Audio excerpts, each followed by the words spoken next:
அனைவருக்கும் சேஷப்பிரியாவின் அன்பு வணக்கம். இன்று நாம் பார்க்க போகும் சிறுகதை நட்பு என்பது. சிறுகதைக்குள் செல்வோமா? மதுரையில ஒரு பாண்டிய மன்னன் ஆட்சி புரிந்து வந்தான். அவனுக்கு அறிவுடை நம்பின்னு பேரு. அவனோட அரண்மனையில திடீர்னு செலவு அதிகமாயிடுத்து.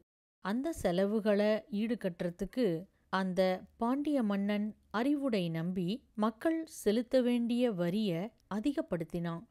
அதனால மக்களுக்கு ரொம்ப கஷ்டமாயிடுத்து. அரசன் கிட்ட போய் தங்களோட கஷ்டத்தை சொன்னா அரசன் கேட்பானோ கேட்க மாட்டானோன்னு அவங்களுக்கு ரொம்ப பயமா இருந்தது. ஆனா அவங்களால அந்த வரியோட பாரத்தை தாங்கிக்கவே முடியல. அதனால எல்லாருமா சேர்ந்து முடிவு பண்ணி அரசர்களுக்கே புத்தி சொல்ற தகுதி புலவர்களுக்கு தான் இருக்கு அப்படின்னு பிசிராந்தையார் அப்படின்ற புலவர்கிட்ட போய் தங்களோட கஷ்டங்களையெல்லாம் எடுத்து சொன்னாங்க. பிசிராந்தையார் இவர் பிசிர் என்ற ஊர்ல ஆந்தையார் அப்படின்ற ஒரு புலவர். அவர் நல்லா படிச்சிருக்காரு, அருமையான கவிஞர், தங்கமான குணமும் கொண்டவர். அவங்க வீட்ல எல்லாருமே நல்லவங்க. இப்படிப்பட்ட இந்த பிசிராந்தையார்ன்ற புலவர்கிட்ட போய் அந்த ஊர் மக்கள் தங்களோட கஷ்டங்களை சொல்றாங்க.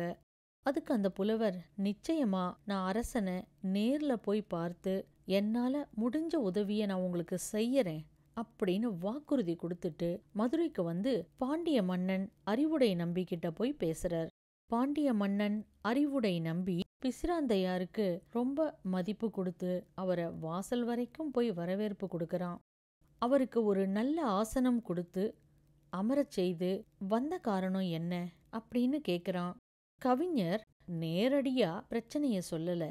அந்த மக்கள் படுற அவஸ்தைய அந்த மன்னனுக்கு புரிய வைக்கிறதுக்காக ஒரு கதை சொல்ற மாதிரி சொல்றார். மன்னா, ஒருத்தன் யானை ஒண்ணு வச்சிருந்தான். அவன்கிட்ட சின்ன வயலும் இருந்தது. அந்த வயல் விளைஞ்சு வந்ததும் நெல்லை சேமிச்சு வச்சான். அந்த நெல்லிலேருந்து சோறு வடிச்சு தான் சாப்பிட்டாலும் சாப்பிடலனாலும் யானைக்கு கவளம் கொடுக்கறத அவன் மறக்கவே மாட்டான்.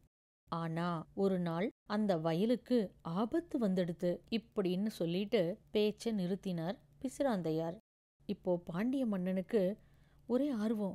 என்ன ஆபத்து அப்படின்னு கேட்டான். எல்லாம் அந்த யானையால தான் அப்படின்னு சொன்னாரு. பழகின யானை தானே அப்படின்னு அந்த மன்னன் கேட்டான்.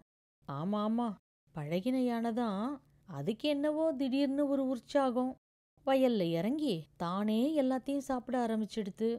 ஆண்டு முழுதும் கொஞ்சம் கொஞ்சமா கிடைக்க வேண்டிய நெல்லை யானை உள்ள போய் எல்லாத்தையும் அழிச்சிடுத்து. அப்புறம் அவசரப்பட்டான் பாண்டிய மன்னன். அப்புறம் என்ன, ஒரே குழப்பந்தான். வயல் அழிச்சிடுத்து. அதாவது வயல்ல இருந்த மொத்த பயிரையும் சாப்பிட்டுதா? அதுவும் இல்லை. அதோட வாய்க்குள்ள போனதை விட காலால மிதிப்பட்டு அழிஞ்சதுதான் அதிகம். இப்படி சொல்லிட்டு புலவர் அர்த்தத்தோட மன்னனை பார்த்தார். சரி சரி, அந்த யானைக்காரன் என்ன ஆனா? மன்னன் உண்மையான அக்கறையோட கேட்டான். அதை பத்தி நம்மளுக்கு என்ன தெரியும்? அதை மறுநாளே கூட வித்திருப்பான். அவனை பத்தி நம்மளுக்கு இப்போ கவலை இல்லை. ஏன்னா யானையாவது ஒரு விலங்கு. அதுக்கு பெருசா அறிவு கிடையாது. அது நடந்துக்கிறதுக்கு நம்ம பெருசா தண்டனை கொடுக்கறதும் நல்லது இல்லை. ஆனா அறிவு இருக்கிறவங்க அந்த யானை மாதிரி நடந்துண்டா அதனால எவ்வளோ கஷ்டம் வரும் அப்படின்னு நான் யோசிச்சு பார்த்தேன். இப்படி சொல்லிட்டு மன்னனை பார்க்கிறார் புலவர். நீங்க சொல்றது எனக்கு எதுவுமே விளங்கலையே என்று கேட்டான் அந்த அரசன். அரசே, இந்த அரசர்கள் எல்லாமே யானைக்கு சமானமானவர்கள்தான். இந்த குடிமக்கள் இருக்காங்கல்ல, அவங்க தான் வயல் மாதிரி. அளவு தெரிந்து வரி வாங்கினா குடிமக்களுக்கும் நல்லது, அரசர்களுக்கும் நல்லது. அளவுக்கு மிஞ்சி குடிமக்கள் கிட்ட வரி வாங்கறதா இருந்தா யானை புகுந்த வயல் மாதிரிதான் நாடும் மாறிடும். இப்படி சொன்னதும் அரசனுக்கு தன்னைத்தான் புலவர் சொல்றார் அப்படின்னு நல்லாவே புரிஞ்சுது. இருந்தாலும் புலவராச்சே, அவருக்கு மரியாதை கொடுக்கணும்ல. அதனால அமைதியா இருந்தான் அரசன். புலவர், அரசன் நல்லவனா இருந்தாலும் கூட இருக்கிற மந்திரிகள் அரசனை கெடுத்துடுறாங்க. மந்திரிகள் கிட்ட கேட்காம எந்த அரசனும் வரி போடுறது கிடையாது. அப்படி அரசன் மந்திரிகளை மதிச்சு கேட்கும்போது, ஓ தாராளமா போடுங்களேன் அப்படின்னு தலையாட்டுறாங்க. அப்புறம் அந்த அரசனுக்கு நல்லது கெட்டது எப்படி தெரியும்? குடிமக்களாலேயும் அரசனை நேர்ல சந்திச்சு தன்னோட பிரச்சனைய சொல்ல முடியாத நிலை என்று சொல்லி நிறுத்தினார் புலவர். இப்போ பாண்டிய மன்னனுக்கு தான் செஞ்ச தப்பு என்னன்னு புரிஞ்செடுத்து புதிதாக போட்ட வரியெல்லாம் நீக்கிட்டான். பிசிராந்தையாரோட புகழ் நாடெங்கும் பரவ ஆரம்பிச்சுது. சோழ நாட்டுல உறையூர்ல கோப்பெருஞ்சோழன்னு ஒரு அரசன் இருந்தான். அவனுக்கு தமிழ் புலவர்கள் கிட்ட அளவு கடந்த அன்பு, மதிப்பு எல்லாமே உண்டு. பிசிராந்தையார பத்தி அவன் நிறைய கேள்விப்பட்டான். பிசிராந்தையாரும் அவனை பத்தி நிறைய கேள்விப்பட்டாரு. அவங்க 2 பேருக்கும் ஒருத்தர் மேல ஒருத்தர் பார்க்காமலே அன்பு வந்தது. மதுரை பக்கத்துலேருந்து யார் வந்தாலும் பிசிராந்தையார் எப்படி இருக்காரு அப்படின்னு கேட்பான்.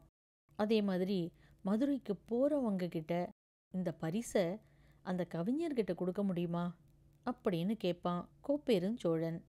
பிசிராந்தையாருக்கும் கோப்பெருஞ்சோழனுக்கும் பார்க்காமலே அன்பும் நட்பும் அதிகமாயிட்டே போச்சு. கோப்பெருஞ்சோழன் பத்திய விவரத்தையும் பிசிராந்தையார் தெரிஞ்சின்றார்.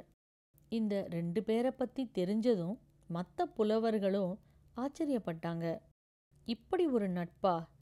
ஒருத்தரை ஒருத்தர் பார்த்ததே இல்லை, ஆனா எவ்வளவு சிறந்த நண்பர்கள் அப்படின்னு நினைச்சாங்க. பிசிராந்தையார் கோப்பெருஞ்சோழனை புகழ்ந்து கவிதை எழுதி யாருக்கிட்டையாவது கொடுத்து அனுப்புவார். அந்த கவிதை அரசன்கிட்ட போனதும் அதை பார்த்து ஆனந்த கூத்தாடுவான் அந்த சோழ அரசன். ஒரு நாள் பிசிராந்தையார் வானத்துல ஒரு அன்னப்பறவைய பார்த்தாரு. ஆனா அது அன்னம்னு இவரா கற்பனை பண்ணாரு. இமயமலையில மானசரஸ்னு ஒரு பெரிய ஏரி, அந்த ஏரிக்கு தான் இந்த அன்னம்லாம் போறது அப்படின்னு இவர் நினைச்சின்றாரு. அந்த அன்னத்தை பார்த்து இவர் பாட்டு பாடுறாரு. ஏ ஆண் அன்னமே, நீ குமரியில இருக்கிற மீனை சாப்பிட்டுட்டு இமயமலைக்கு தானே போற வழியில சோழ நாடு இருக்கு. அதுல உறையூர் வழியே போனா கோப்பெருஞ்சோழனுடைய அரண்மனை இருக்கு. அங்க மெதுவா உள்ள போய் அவனை பாரு. நான் பிசிராந்தையாருக்கு வேண்டியவன்னு ஒரு வார்த்தை சொன்னா போறோம், உடனே அவன் உனக்கு வேண்டியதை கொடுத்து உன்னோட ஜோடிக்கு நல்ல ஆபரணங்களையும் கொடுப்பான் அப்படின்னு ஒரு அழகான பாட்டை பாடினாரு. அந்த பாட்டும் கோப்பெருஞ்சோழன் கைக்கு போச்சு. அதை பார்த்து அவனுக்கு கிடைச்ச ஆனந்தம் வார்த்தையிலேயே சொல்ல முடியாது. சில வருடங்கள் கழிச்சு சோழ மன்னன் இனிமே எனக்கு ஆட்சி வேண்டாம் அப்படின்னு உலக வாழ்க்கையே வெறுத்து துறவி ஆயிட்டான்.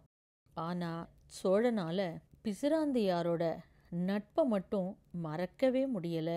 சோழனுடைய உடம்பு மெலிந்து மரண தசை வந்தது. அதுக்குள்ள ஒரு தடவையாவது பிசிராந்தையார பார்க்கணும்னு அவனுக்கு ரொம்ப ஆசை.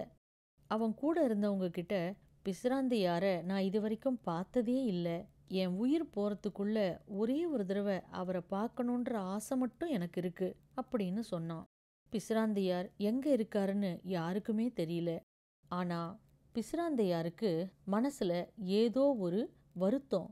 திடீர்னு நம்ம ஏன் சோழ மன்னனை நேர்ல பார்க்கக்கூடாது அப்படின்னு அவர் புறப்பட்டு வந்தார். பிசிராந்தையார் உறையூருக்கு வந்ததும் எல்லாருக்கும் ஒரே ஆச்சரியம். சோழ மன்னன் பிசிராந்தையார பார்க்கணும்னு மனசுல நினைச்ச உடனே இவர் வந்து நிக்கிறாரே, 2 பேரோட மனசும் அந்த அளவுக்கா ஒத்து போயிருக்கு அப்படின்னு பேசிண்டாங்க. அன்புக்கு இவ்ளோ ஆற்றல் இருக்கா அப்படின்னு எல்லாரும் ஆச்சரியப்பட்டாங்க. பிசிராந்தையார பத்தி அவங்க பல காலமா கேள்விப்பட்டிருந்தாங்க. அவர் தலை நரைத்து போய் ஒரு கிழவரா இருப்பாரு அப்படின்னு நினைச்சாங்க. ஆனா அவரோட தலையில ஒரு நரைமுடி கூட இல்லை. அதை பார்த்ததும் அவங்களுக்கெல்லாம் ஆச்சரியமா இருந்தது. புலவர் பெருமானே, உங்களை பத்தி பல வருஷமா நாங்க கேள்விப்படுறோம். உங்களுக்கு ரொம்ப வயசா இருக்கணுமே, ஆனா உங்க தலையில ஒரு முடி கூட நரைக்கலையே, அப்படி என்ன மருந்து சாப்பிட்றீங்க அப்படின்னு கேட்டாங்க. அதுக்கு அவர் என்ன சொன்னார்னா, எனக்கு கவலைங்கிறதே கிடையாது. என்னோட மனைவி எனக்கு தேவையானதை பார்த்து பார்த்து செய்யற குணம் படைச்சவ. என்னோட குழந்தைகள் அறிவும் அடக்கமும் கொண்டவங்க. என்னோட வேலைக்காரர்களும் என்னோட குறிப்பறிந்து வேலை செய்வாங்க. என்னோட அரசன் செங்கோலாட்சியில பண்றான். நான் வாழற ஊர்ல எல்லாருமே நல்லவங்களா இருக்காங்க. அதனால எனக்கு எந்த கவலையுமே இல்லை. என் தலைமுடி நரைக்காம இருக்கிறதுக்கு இதுதான் காரணம் அப்படின்னு சொன்னார் புலவர். நேர்ல ஒருத்தரை ஒருத்தர் பார்த்துக்காம மனத்தால் மட்டும் ஒன்றுபட்ட அந்த நண்பர்கள் முதல்ல ஒருவரை ஒருவர் பார்க்கறாங்க. சோழ மன்னன் தன்னோட கடைசி மூச்சை விடும்போது பக்கத்துல பிசிராந்தையார பார்க்கறான். அந்த சமயத்துல, நீ முன்னே போ, நான் பின்னே வருகிறேன் அப்படின்னு சொல்றார். உடம்புதான் ரெண்டு, உயிர் ஒன்னுதான் என்று சொல்லும்படியாக அவங்களோட நட்பு இருந்தது. தன்னோட நண்பன் இறந்ததை கண்ட புலவர், நண்பன் இல்லாத உலகத்துல நான் எதுக்கு வாழணும் அப்படின்னு விரதம் இருந்து தன்னோட உயிரை விடுறார். இதை பார்த்ததும் புலவர்கள் ஆச்சரியத்தோட உச்சிக்கே போயிட்டாங்க. நட்புன்னா இதுதான் உத்தமமான நட்பு அப்படின்னு இந்த நிகழ்ச்சியை கண்ணால பார்த்த எல்லாருமே பாராட்டி வாழ்த்தினாங்க. இப்படியாக கீவா ஜெகநாதன் அவர்கள் எழுதிய பிசிராந்தையார் என்ற கதை முடிகிறது.